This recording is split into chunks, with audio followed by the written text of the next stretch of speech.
Olá, queridos, graça e paz a todos, muito boa noite, muito bem-vindos ao LexiCast, salvo engano, número 8. Sejam muito bem-vindos. Se você está vendo esse papo de hoje pelo YouTube, não esqueça de curtir também. Se você está entrando pelo Instagram, por favor, aperta o coraçãozinho para que essa mensagem chegue a mais pessoas. Compartilhe também com seus colegas, amigos e familiares, tá bom? Também estamos muito chique, acho que eu já comentei com vocês. Agora o LexiCast também está no Spotify. Então a gente está nessa plataforma também. Do meu lado esquerdo eu estou abrindo o meu WhatsApp, para que se você tenha perguntas hoje na live, fique à vontade para mandar aqui no WhatsApp, ele está abrindo. Minha internet está um pouquinho bugada, mas já está abrindo aqui, tá bom? Sejam muito bem-vindos, muito bem-vindas, muito bem-vindos. Vocês estão me ouvindo bem? O áudio tá legal? Hoje a gente está num horário diferente aqui no ao vivo, às 8h30, por conta... Amém! Por conta do fuso horário do nosso convidado. Ele está, salvo engano, em Londres, então lá fica muito tarde. Amém. E a conferência de Curitiba, quem mais vai ser palestrante? Acabei de colocar um vídeo no feed. Dá uma olhada no nosso feed. Juliano Fraga, Elias, tem uma galera de prateleira muito alta. Vou já convidar aqui o pastor, o reverendo Jonatas Bragato. Deixa eu convidá-lo. Jonatas. A gente divulgou com J e H. Guardá-lo. O áudio tá legal, gente? O áudio tá bom? Mandem um joinha ou clique no coraçãozinho só para eu saber se tá legal. Tá bom? Que maravilha. Perfeito, perfeito. Graça. Amém. Amém. Douglas do Padroeiro. Gente, o horário tá diferente. Eu sei que sexta-feira esse horário é um pouco complicado para vocês, porém, é por conta do fuso horário, como eu acabei de comentar. Deixa eu chamar o irmão Jonathan aqui pelo WhatsApp. Convidei. Ó, te convidei há pouco, vou convidar novamente. Vamos lá. O convite está feito. Basta o irmão aceitar o convite, tá? Gente, quem tiver pergunta, tendo o WhatsApp da Lexi ou direct, pode enviar essas perguntas. O tema, serão dois temas, né? A gente vai tentar abordar nessa uma horinha aqui, o esfriamento da pregação e do evangelho na Europa, e vamos falar um pouquinho sobre a história do nosso missionário Luiz Franciscon. O irmão Jonatas tem um conhecimento bem profundo com relação ao missionário Luiz Franciscon. Ruim que a gente acaba perdendo os minutos, né? Eu sei. Então, enquanto ele não entra, gente do Paraná, galera do Paraná, compartilha com os irmãos lá do Sul, Paraná, Santa Catarina, Rio Grande do Sul, quem puder, compartilha o vídeo do feed, tá bom? Ou conseguiu entrar? Paz, querido. Boa noite. Boa noite. Como você Paz de Cristo tá? esteja com todos aí. Amém. Benção demais. Benção demais. Tudo jóia, Bruno? Graças a Deus, tudo bem. Aí já é madrugadona, né? Aqui já é meia-noite e 35. Aqui 8h35. Então, esse horário, ele é um horário muito diferente do que a gente está acostumado a fazer as lives, porém, quem não ver agora no ao vivo, sem dúvida alguma, verá no gravado, tá? Vamos lá, Querido, vamos antes seguindo da em gente... frente aqui. Se por acaso eu ver que dá para aguentar mais um pouco, quem sabe a gente vai até para a segunda aí, mas vamos nessa aqui por enquanto. Tá bom. Querido, nós começamos sempre as lives com uma oração bem rápida, tudo bem? Então, eu vou fazer uma oração aqui bem rapidinha e a gente já inicia. Eu vou convidar todos para orarem conosco, tá bom? Criador Deus, graça te damos em nome do Senhor Jesus pela vida, pelo privilégio que nós temos de ter conhecido esse nome maravilhoso. Te louvamos pela preparação do alimento, pela água, pela saúde, e para os enfermos, pela paciência de esperar a tua vontade e o teu desígnio. Nós te agradecemos pela misericórdia que o teu Filho teve conosco, com cada um de nós, nos salvando e nos libertando das amarras do pecado. Nós te glorificamos por esse amor imerecido e por mais que tentamos adorar, louvar ou fazer alguma coisa, não há em nós nenhum tipo de moeda para pagar o que foi feito. Nós te apresentamos o nosso próximo. Houve um acidente grave na cidade de Cabreúva, famílias que estão enlutadas e outros acidentados. Senhor, socorre essas famílias, nos veste de anjo, para que possamos atender as pessoas que precisam. Dá-nos a graça de falar menos sobre nós, dá-nos a graça de orarmos menos para nós e orarmos mais e pedirmos mais para o nosso próximo. Tira de nós a arrogância, a vaidade e nos faça de fato amigo do próximo e conhecedor da tua face. Nos abençoa nesse Lexicast número 8. Abençoa o reverendo irmão Jonatas Bragato, dá luz e sabedoria para que ele possa nos ensinar e dividir e partilhar conosco tudo aquilo que tu tem dado a graça dele estudar, aprender e se inspirar pelo teu Espírito. Em nome de Jesus nós te pedimos. Amém. Amém. Me ouve bem? Como é que tá o áudio aí para vocês? Está bom aí? O áudio tá bom aqui, gente. Se o áudio estiver bom para quem está escutando o irmão Jonatas Bragato, que eu errei, não tem H.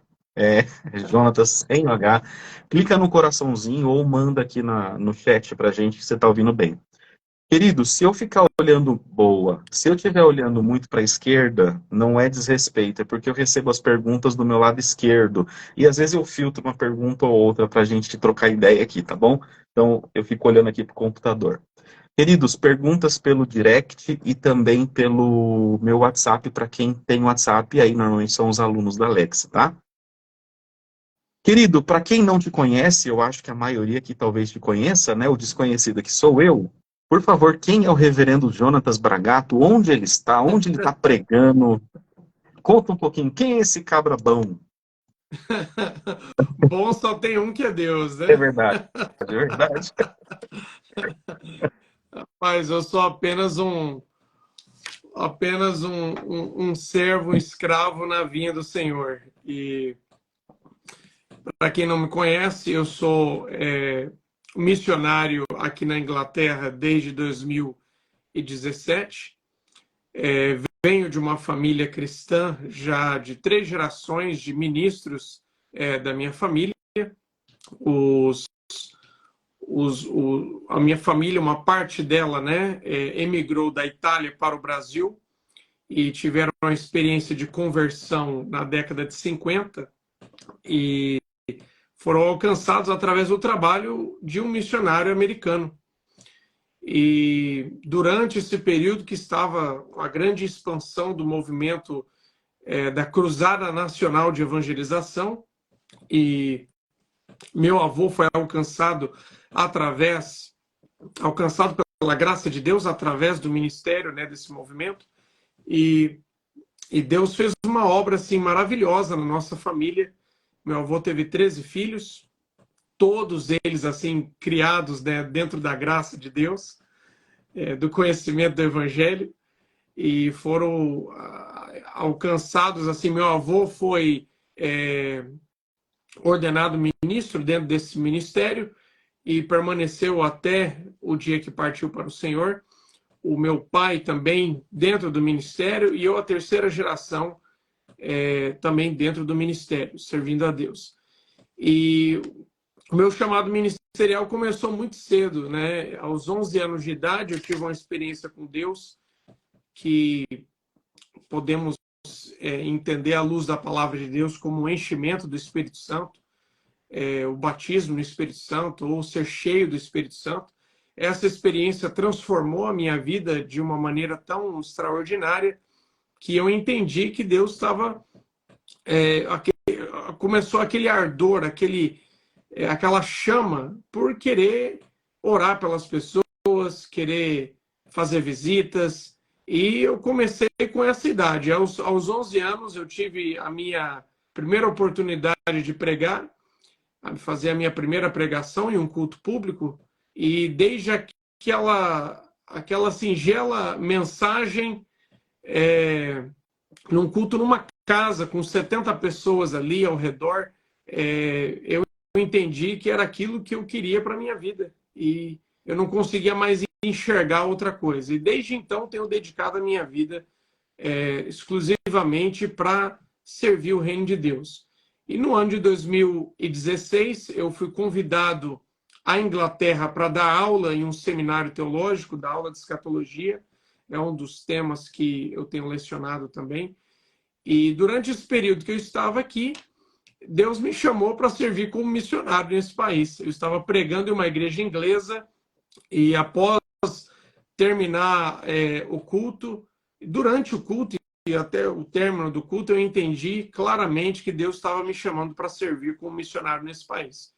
Eu voltei para o Brasil e coloquei à venda tudo que eu tinha, carro, me desfiz de móveis, tudo mesmo, para poder vir para cá. Eu cheguei, para encurtar essa história, né? Cheguei na Europa em 2017, em julho de 2017.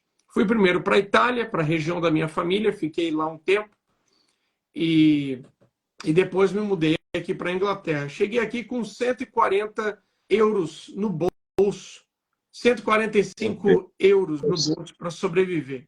Não dava nem 140 libras. Que quem conhece Londres sabe que é uma das cidades mais caras do mundo e isso não dá para você. Dá para você passar um dia em Londres, 2 dias no máximo. E eu posso dizer que sou, assim, testemunha da graça de Deus e da provisão de Deus, que até hoje Deus tem me sustentado aqui. Eu não tenho igrejas no Brasil ou denominações que patrocinam o meu ministério ou que diretamente financiam.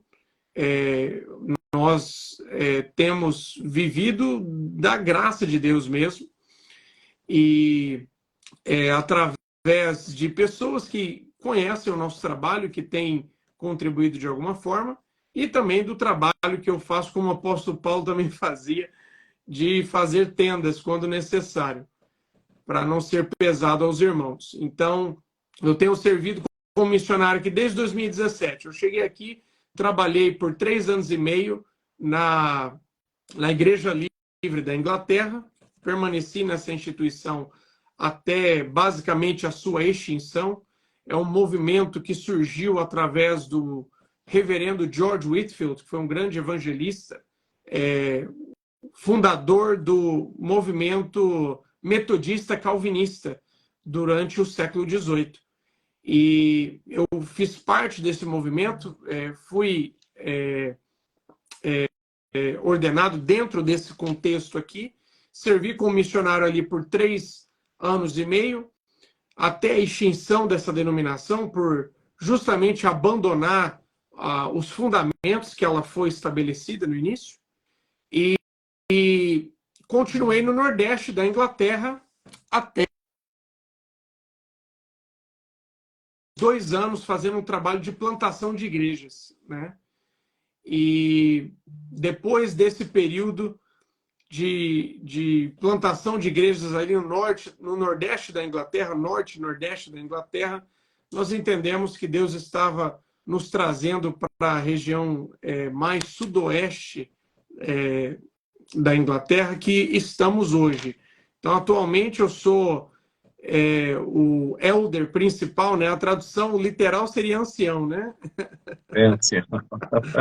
Eu sou o ministro da Union Chapel, que é uma igreja independente, uma igreja reformada independente, estabelecida aqui em um vilarejo, uma pequena cidade, um pequeno vilarejo aqui do condado de Wiltshire. E a igreja está aqui estabelecida desde 1740. Então já tem um tempinho bom aí. Já. Exatamente. é uma uma história história. incrível, né? O protestantismo na Europa. E eu vou aproveitar esse gancho e lançar aqui a primeira pergunta, para o senhor discorrer também. Uhum. Existe uma máxima que, no meu ponto de vista, Elder é mais bonito. É verdade, aí pouca gente E o conhece nome essa dele terminologia. é Elder. Elder. O nome dele é Elder. Entendi o trocadilho. Eu conheço esse Ai, ai. abençoado amigo meu, a benção demais. Tá, agora entendi. Então, para quem existe uma máxima no meio protestante, ignorante, não é um insulto, mas é que não conhece a história. Assim, mas fazer missões na Europa é muito fácil, né? Tipo, eles comparam normalmente com a África. Mas pô, vai para a África, vai para Moçambique, vai para Angola. Do ponto de vista cultural, financeiro, social, concordo que lá a situação ela é catastrófica em alguns locais. Hum. Mas para o evangelho, talvez o maior desafio hoje é a Europa. E Uhum. poucos conhecem essa verdade, e isso é um ponto de vista meu, o senhor pode me corrigir aqui. Sim. Primeiro, a Europa foi muito forte no meio protestante, o evangelho foi muito poderoso aí, né? Tanto que quando nós estudamos os pais da igreja, quando nós estudamos protestantismo, né? A gente só fala da Europa. É Alemanha, é Inglaterra, Holanda, Alemanha muito também. Uhum. Conta pra gente como é que aconteceu esse esfriamento abrupto na Europa e como que o senhor enxerga a igreja na Europa hoje? Então, o avanço do cristianismo ele se dá já durante o período dos apóstolos no continente europeu. Até porque, na época, o que dominava toda essa região era o Império Romano. Então, você não tinha Europa, como você conhece hoje. O que você tinha era o Império Romano. E o Império Romano, durante esse período, também dominava toda aquela região ali de Israel, da Palestina. E outra coisa interessante que nós vemos também é que já no ano 55 a.C. já começa uma tentativa do Império Romano de dominar essa região aqui da Britânia. Qual é a data que nós temos ali que podemos dizer que chegam os primeiros cristãos aqui na Inglaterra, que é um dos assuntos tratando da história da igreja que eu gosto de ensinar, que é por morar aqui também, né? O fato de você ter acesso a esses recursos históricos, culturais, ajuda bastante. O cristianismo chega na Inglaterra a partir da década de 40, com o estabelecimento do exército do Império Romano. E muitos dos mercenários que o Império Romano contratava, né, no seu exército eram cristãos. Nós já vemos o próprio exemplo de Atos capítulo 10, o centurião Cornélio era um coordenador ali de 100 homens no exército romano. Então, você vai no Museu Britânico aqui em Londres, você vai encontrar ali, por exemplo, azulejos de pisos de casas com insígnias cristãs, com desenhos cristãos. Isso já do século II, século III. No concílio de Nicéia, havia 8 bispos da província da Britânia que estavam no concílio de Nicéia, de 325. Então, o que nós vemos? O cristianismo, que era perseguido no início, ele vai se expandir de tal forma que isso vai promover uma transformação social. Diferente do que as pessoas pensam, não foi Constantino que inventou, né, o cristianismo ou que inventou a igreja, de maneira nenhuma. Constantino não é ninguém que todo mundo gosta de culpar ele por coisas que sequer ele sabia na época. Enfim, nós vemos ali há uma ascensão, o cristianismo, então, a partir, já no início do século IV, ele se torna uma religião oficial. Isso vai, gradativamente, ele vem se tornar depois, não com Constantino, muito depois de Constantino, vai se tornar, então, a religião oficial do Império. Até que você tem a queda, né, do Império Romano em 410. Mas aqui já havia igrejas estabelecidas durante esse período. Então você vai ter 2 grandes missionários que fizeram um trabalho extraordinário nessa região, convertendo os pagãos. Esse pessoal aqui que erguia templo, as pedras ao sol, o Stonehenge, por exemplo, que fica aqui no condado de Wiltshire, quem já viu as imagens, né, daquele círculo de pedras, era isso que eles viviam, adorando os elementos da natureza. Então você tem grandes missionários que vão desbravar o campo. E você tem, por exemplo, na Irlanda, foi São Patrício. São Patrício é responsável por fazer um trabalho de evangelização que converteu mais de 100 mil pessoas. Mais de 100 mil pessoas foram batizadas no ministério de São Patrício. E você tem São Columba, que vai fazer um trabalho extraordinário já na Inglaterra. E a partir do século VII, início do século VII, há uma missão que vem de Roma, se estabelece e que vai tentar alcançar toda essa região mais ao sul aqui dos anglo-saxões, que eram povos pagãos que vieram ali da Germânia, né? E depois disso, nós vemos, chega ali mais no século X, o século IX, você tem os Vikings, né?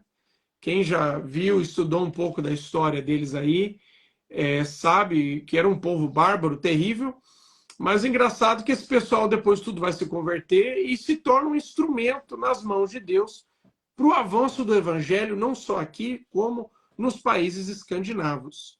E vai se espalhar dali para outras regiões também. Quando chega no século XIV, XIII, você vê que ao longo desse período, isso é uma coisa que nós precisamos, acho que ter em mente, Bruno, é que quando nós falamos da Igreja de Cristo, a Igreja ela é essencialmente católica. O que significa a palavra católico, né? A palavra católica. A palavra católico significa universal. Então a Igreja ela é essencialmente católica, ou seja, ela é essencialmente universal. Ela é o grupo do povo de Deus, os eleitos de Deus, em todo o mundo, em todas as épocas, os que já partiram e os que ainda estão aqui. O que é chamado, né, no contexto histórico, como a igreja militante e a igreja triunfante. Triunfante os que já estão na glória com Cristo, e a militante os que ainda estão militando pela causa do evangelho aqui nesse mundo. Então, a igreja é uma só. A igreja de Jesus Cristo, que é a embaixada do reino dos céus. Não tem 2, 3, 4, 5 igrejas. Ela é uma igreja só. Né? Ela é um polêmica. Então, já entraremos nela. Exatamente. Então, quando nós chegamos ali, esse período da Idade Média, que você tem um avanço, por exemplo, da idolatria dentro da igreja, você tem a corrupção dos instrumentos da fé, você tem a mercantilização da fé e dos sacramentos, e você tem homens corruptos à frente de posições de liderança, simonia, pessoas comprando cargos, né, e sendo ordenado para cargos dentro das igrejas. E o que você tem é uma corrupção generalizada. E você vai ter homens, por exemplo, no século XIV, John Wycliffe, que é um grande instrumento de Deus, que vai se levantar para ir contra certas doutrinas que a igreja de Roma, no caso, né, o patriarcado de Roma, o Papa, no caso, ele havia adotado. Em 1209 vem a doutrina, por exemplo, da transubstanciação, que acredita que o pão e o vinho eles se tornam verdadeiramente a carne, o sangue, os ossos, o cabelo, a barba, tudo de Jesus está ali presente na hóstia e no vinho. O WhatsApp já começou a pegar fogo aqui, pastor. Eita, rapaz. Daqui a pouco, gente. Vamos lá. Daqui a pouco eu faço segura aí, segura sua pergunta aí. Segura. Então, em 1209, você tem a doutrina da transubstanciação, que não é uma doutrina antiga, é uma doutrina recente, é de 1209 para cá, que vem a doutrina da transubstanciação. E um dos ápices dessa doutrina é o entendimento que o ministro ordenado, dentro da Igreja de Roma, que tem o que a Igreja Católica Romana chama de sucessão apostólica, ele tem os poderes mágicos de transformar o pão e o vinho verdadeiramente no corpo e no sangue de Cristo. Porque ele foi ordenado, ou se bispo, foi consagrado em uma linha histórica ininterrupta até, por exemplo, quem ordenou ele? E quem ordenou ele? E vai seguindo até chegar em Jesus Cristo. É uma dinastia. É como uma dinastia, né? Reverendo, desculpa cortar o seu raciocínio, não esquece não. Então, o que o senhor está explicando para nós, tem muita gente que está talvez ouvindo isso pela primeira vez. Que existe um líder que tem o poder que após a sua oração, isso dentro do catolicismo antigo, né, 1200 e xxx, após a oração, alguma celebração dele, havia a transubstanciação. O pão se transformava no corpo, e o que estava no cálice, de fato, sangue. E o nome dessa cerimônia é transubstanciação, que é a transformação dos objetos da ceia no próprio corpo. Isso é mais antigo do que nós imaginamos? Essa, na verdade, é uma doutrina recente, né? Porque ela surge em 1209, que ela é promulgada no concílio. A doutrina da transubstanciação, que acredita que os elementos da ceia, o pão e o vinho, são transubstanciados verdadeiramente no sangue de Cristo e na carne de Cristo. Então, essa é uma doutrina que John Wycliffe, já nos anos 1300 para frente, no século XIV, ele vai enfrentar esse entendimento. Mas o que ele mais vai trabalhar é para trazer a Bíblia na linguagem do homem comum. Então, entendamos aqui, irmãos, a Bíblia, a Sagrada Escritura, a Palavra de Deus, ela não estava disponível na linguagem do homem comum. Considerando que boa parte das pessoas comuns eram iletradas.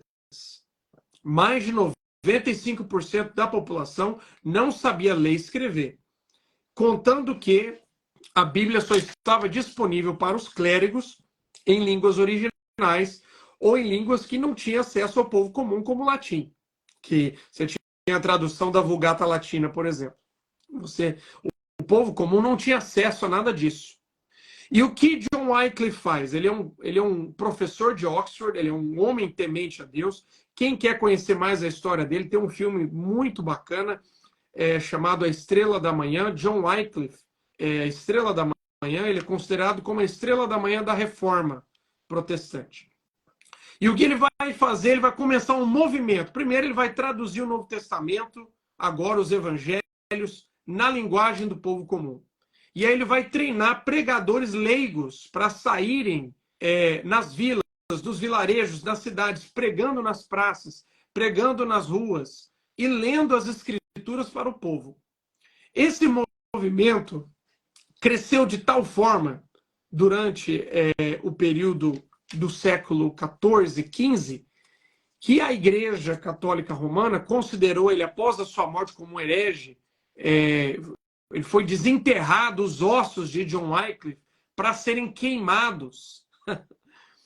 E as suas cinzas foram jogadas aqui no Rio Avon, que não é muito longe da onde eu moro. E é interessante, né, porque as cinzas dele saem, vai para o oceano e de lá se espalha. E assim foi o seu exemplo, né? O fato de ele ter traduzido a Bíblia na linguagem do homem comum trouxe um despertar muito grande. E aí chega no século XVI, né?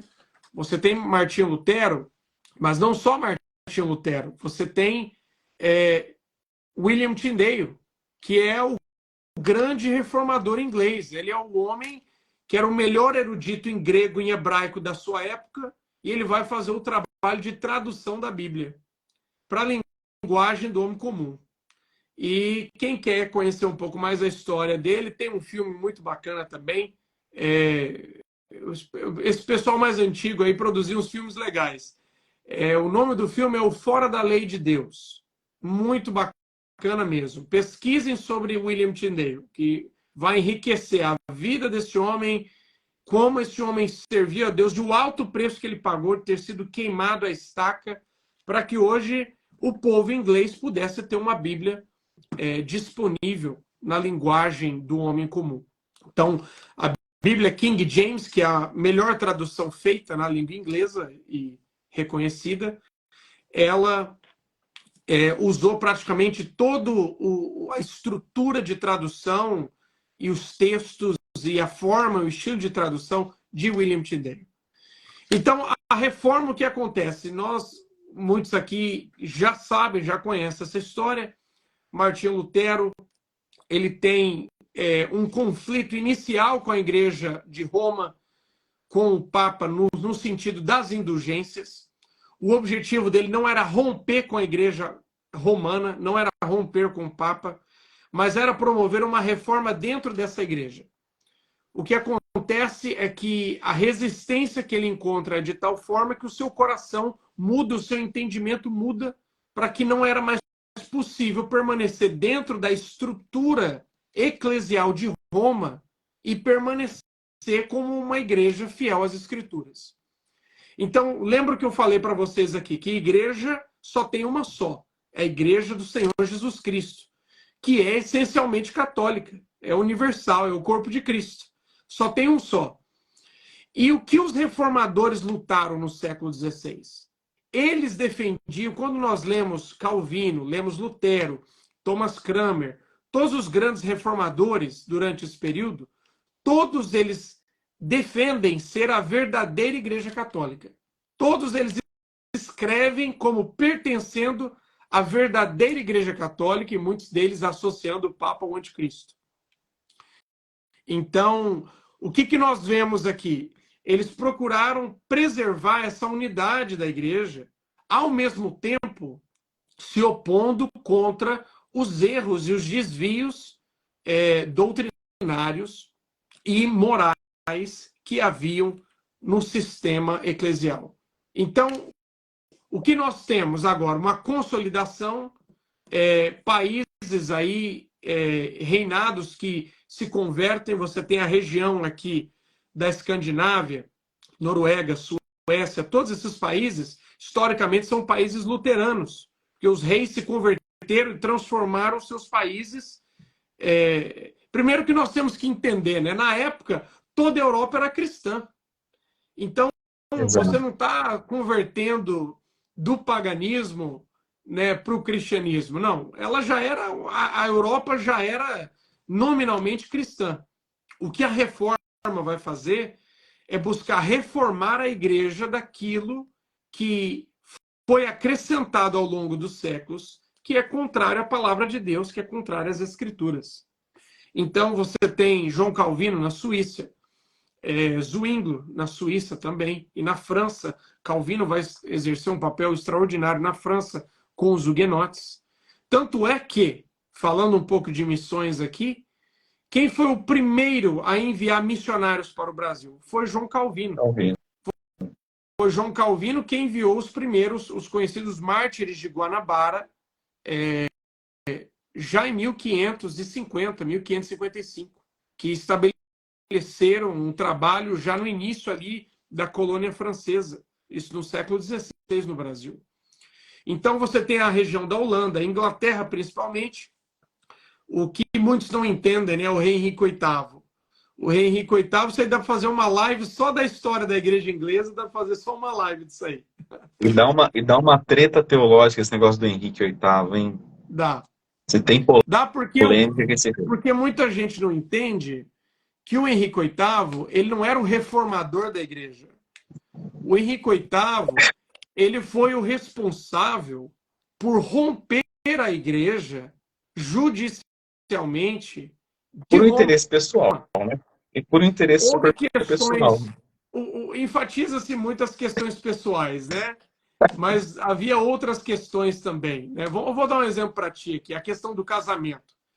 Você teve inúmeros outros reis da mesma época que tiveram seus casamentos anulados pelo Papa. muitos deles, durante o mesmo período. Agora, por que Henrique VIII não conseguiu a anulação do casamento com Catarina de Aragão? Não conseguiu porque quem era o irmão de Catarina de Aragão? Era o rei da Espanha. Ora, quem era o que mais sustentava e fazia todo o trabalho da Inquisição? A Inquisição espanhola. Então você tem toda uma questão política também envolvida nisso. Mas aonde que entra a ação de Deus nessa história? Porque quando Henrique VIII ele separa a igreja de Roma, faz a separação política de Roma, então você tem uma questão de impostos, você tem toda uma questão de comércio envolvida nisso também, não é só a questão religiosa em si. Até porque a Inglaterra era o país mais católico da Europa. O país que tinha menos chance de ter uma reforma acontecendo era aqui. Qualquer pessoa que vem aqui na Inglaterra e viaja, que conhece as abadias que foram destruídas com a chamada dissolução dos monastérios, verá claramente o que foi esse país aqui. Então, a cada praticamente vilarejo que você ia, você tinha uma estrutura absurda. E você tinha uma indústria da idolatria durante esse período. Então, há toda uma questão política também envolvida nisso. Não é só uma questão pessoal.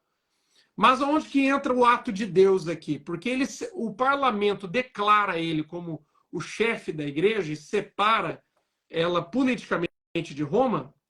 Mas agora, qual é o rumo que essa igreja vai seguir? Se o Papa não é mais o guia, o que vai seguir? E aí eu vejo que foi Deus preparando mesmo homens como o arcebispo Thomas Cranmer, que foi o reformador da igreja da Inglaterra. Ele é o primeiro arcebispo protestante de Cantuária e ele foi mártir pelo Evangelho de Cristo. Morreu queimado na fogueira por não negar a sua fé e as suas convicções na palavra de Deus. Então, ele pagou um alto preço.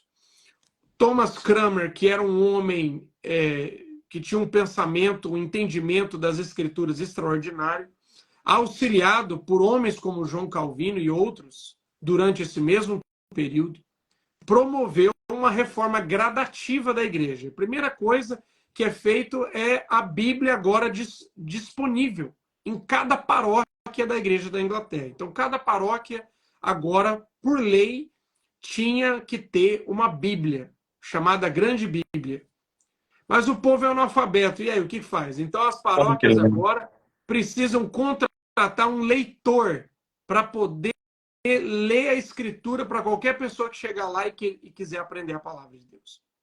Então, isso já 2 anos após o rompimento dele com a Igreja de Roma.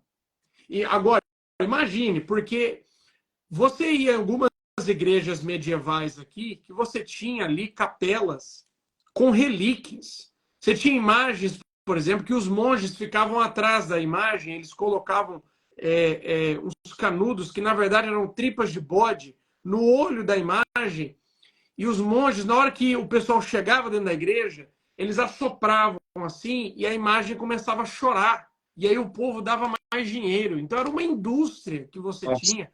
Então você tem os arquivos históricos aqui, quando começou a reforma dentro das igrejas, né? Principalmente no assentamento elisabetano, porque as igrejas eram cheias de imagens, com pinturas e etc. Né? E uma coisa interessante, o Henrique VIII não gostava de imagens. Então,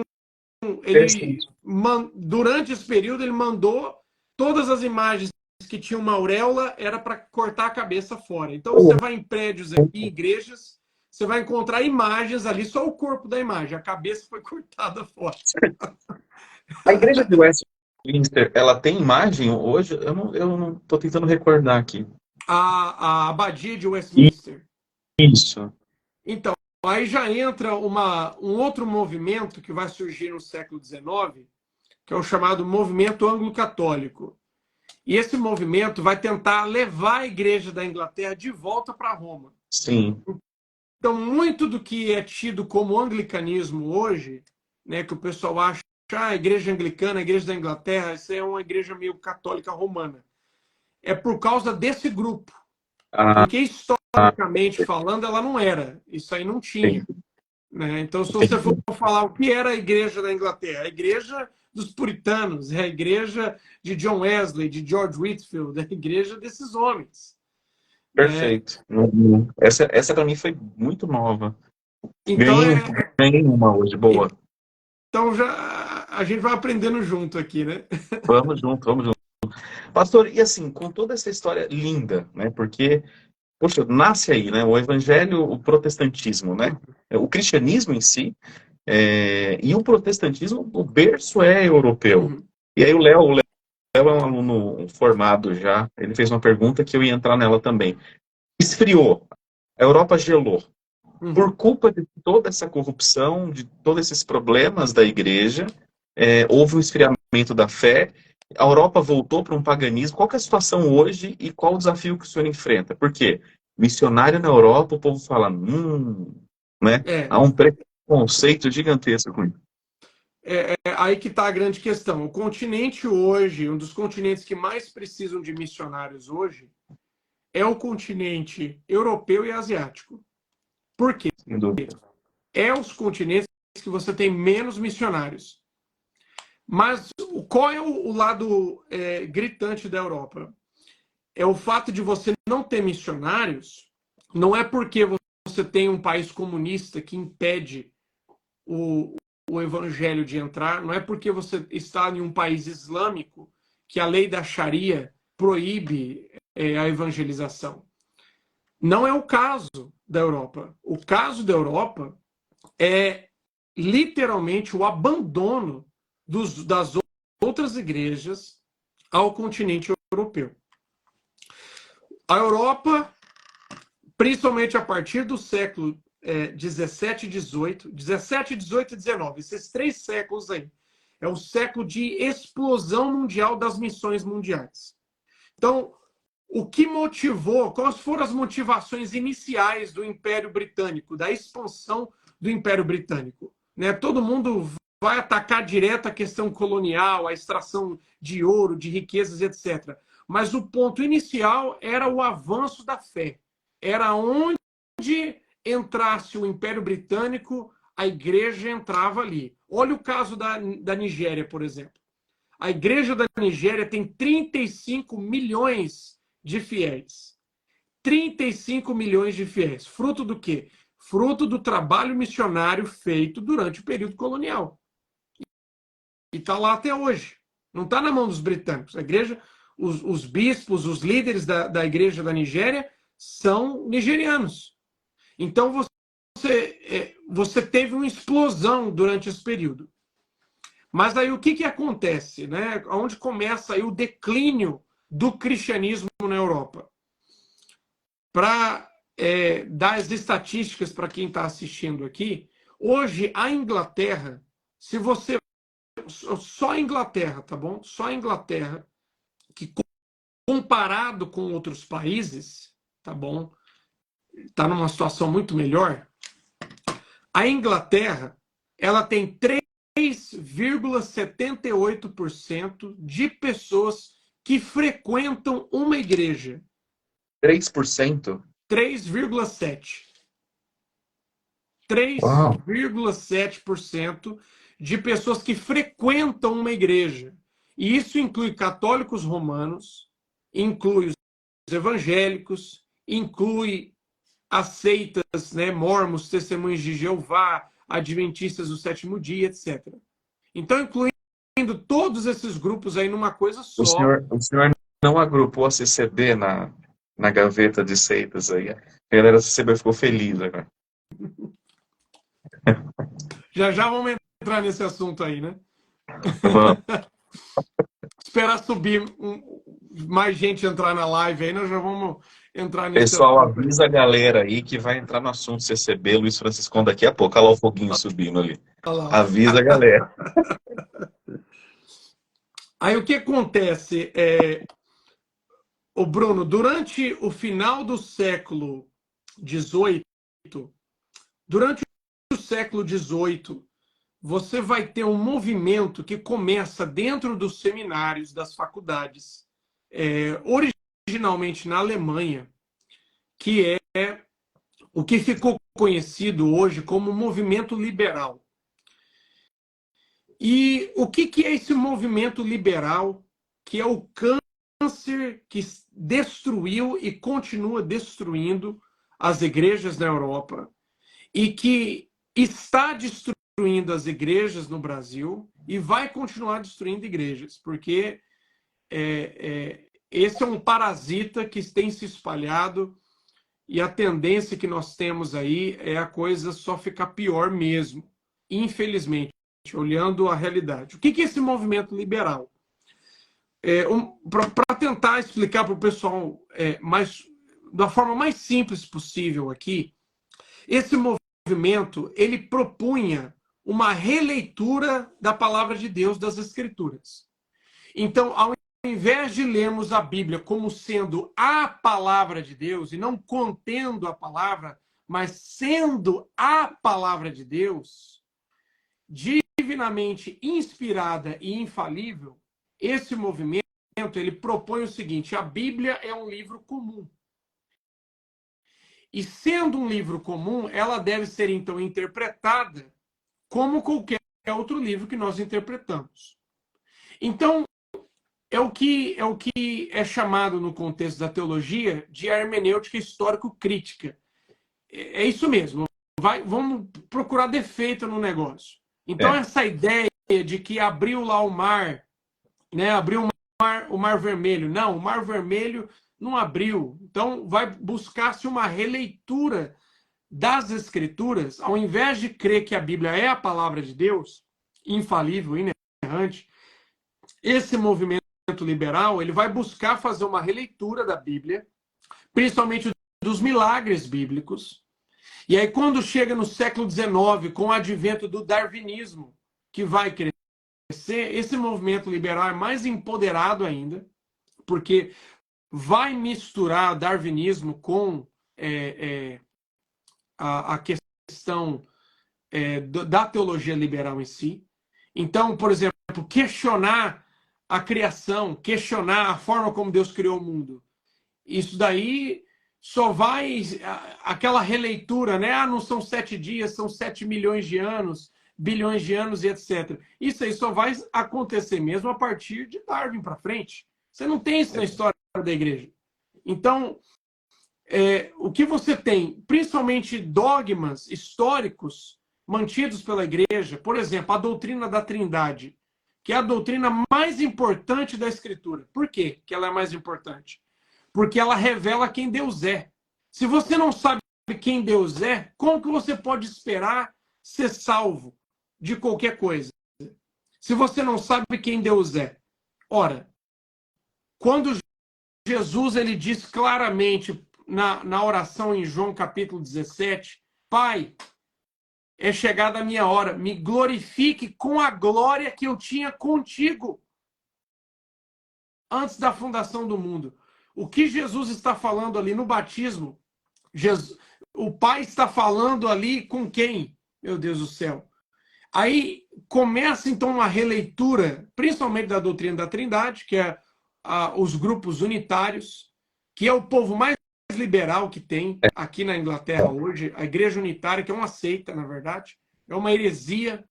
Eles defendem abertamente aborto, fazem uniões homoafetivas, celebram dentro das suas igrejas uniões homoafetivas. Então você tem tudo isso, que o movimento liberal ele vai procurar uma releitura das Escrituras. E isso vai se avançando. E as faculdades e os seminários não tomaram nenhuma decisão, né? Permitiram esse pessoal permanecer ali em nome da liberdade de opiniões, da diversidade de opiniões. E aí quando chega já no final do século XVIII, o início do século XIX, você tem um avanço do movimento liberal dentro das igrejas. E aí esse pessoal que foi formado nesses seminários agora estão nos púlpitos pregando. Esse pessoal foi ordenado, esse pessoal assumiu o ministério. Muitas igrejas não tinham mais ministros, pastores, não tinham mais obreiros. Então, agora, qualquer um vai ocupar a posição, às vezes sem formação nenhuma. E o que você tem é um avanço desse liberalismo dentro da igreja, e o que vai potencializar esse liberalismo é a falta da disciplina eclesiástica. É a ausência da disciplina eclesiástica. O problema é que quando nós falamos de disciplina, ela só é visto de uma forma, né, dentro da igreja. Quando se fala de disciplina, se é que tem disciplina na igreja, só serve para aquele irmão que cometeu um pecado sexual. Só. Para mais nada. Quando a disciplina eclesiástica, ela deve trabalhar principalmente também contra as falsas doutrinas dentro da igreja. Então, eu estou falando aqui de tribunais eclesiásticos que deveriam julgar pastores, ministros, presbíteros, diáconos, obreiros, por heresia. Não estou falando de queimar ninguém na fogueira, não. Nós estamos falando aqui de uma ação disciplinar. Por exemplo, o camarada está pregando lá. Não existe inferno. Esse negócio de inferno não existe. Né? Isso aí, Deus ama todos e todo mundo vai ser salvo, o diabo vai ser perdoado no final, Deus é amor, é isso que importa, e etc. O camarada defende isso. Ora, ele pode ser um bispo, ele pode ser um pastor, pode ser um ancião, pode ser um obreiro, pode ser o que for. Ele está defendendo uma coisa dessa, ele realmente acredita nisso? Ora, então haja um processo disciplinar. Qual é o processo disciplinar? Não é para jogar a pessoa no inferno. O processo disciplinar é para buscar restaurar aquela pessoa. É para buscar convencer os contradizentes, como Paulo instrui a Timóteo. Desculpa cortar o senhor. Não quero que o senhor perca a linha de raciocínio, tá? Falta entendimento bíblico teológico para refutar a gente conhece como universalista, né? Que tá tudo certo, tá todo mundo salvo.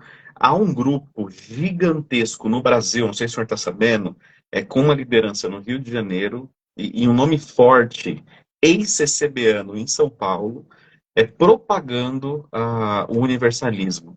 E por conta de um legalismo religioso muito pesado, a migração de uma igreja legalista para o universalismo é um estalar de dedo. Sim. Tipo assim, sabe aquela criança que nunca comeu doce? Mas é um cego guiando outro cego.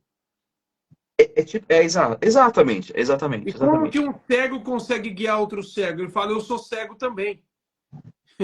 Vem comigo. Falta conhecimento para refutação desse público também. Eu vejo assim, é claro que depende das estruturas, né? Depende das estruturas. O universalismo aqui, ele vai ser potencializado a partir do movimento remonstrante. E isso aqui é uma questão histórica, tá bom? Isso aqui é uma questão histórica, não qualquer pessoa que pega, estude, você vê lá. É a partir do movimento remonstrante que dali surge a teologia arminiana, que vai se desenvolver essa ideia do universalismo. Aí entra questões mais profundas da soteriologia. Logo, se Cristo morreu por todos, ele intercede por todos. Se Cristo intercede por todos, logo todos devem ser salvos. Então, segue a partir dessa lógica, né? Agora, falta instrução. A situação hoje que nós temos, o que eu quero tentar mostrar aqui, Bruno, com essa primeira parte nossa aqui, é que a Europa ela teve um fundamento teológico e bíblico muito bem estabelecido a partir da Reforma Protestante. O que causou a destruição do cristianismo aqui na Europa? Foi o abandono desses fundamentos. Foi o abandono. E esse abandono ele foi potencializado pela falta da disciplina eclesiástica. Pelo fato da disciplina eclesiástica ter desaparecido, pastores, ministros, obreiros não podiam ser mais disciplinados ou desapossados dos seus cargos por questões doutrinárias, aí acabou. Porque agora você tem os falsos mestres, os falsos profetas, os falsos obreiros, os cães, que a Bíblia chama, nos púlpitos, pregando ao povo, e aí ninguém pode tirar eles de lá, a não ser que seja por uma questão moral. O cara pode falar o que ele quiser, mas desde que ele não cometa um crime. Desde que ele não cometa um crime, ele permanece lá. Então, essa foi a realidade que você tem ali no final do século XIX. Aí, já entrando no século XX, aí você tem um fator determinante na aceleração da secularização europeia, que é a Primeira Guerra Mundial.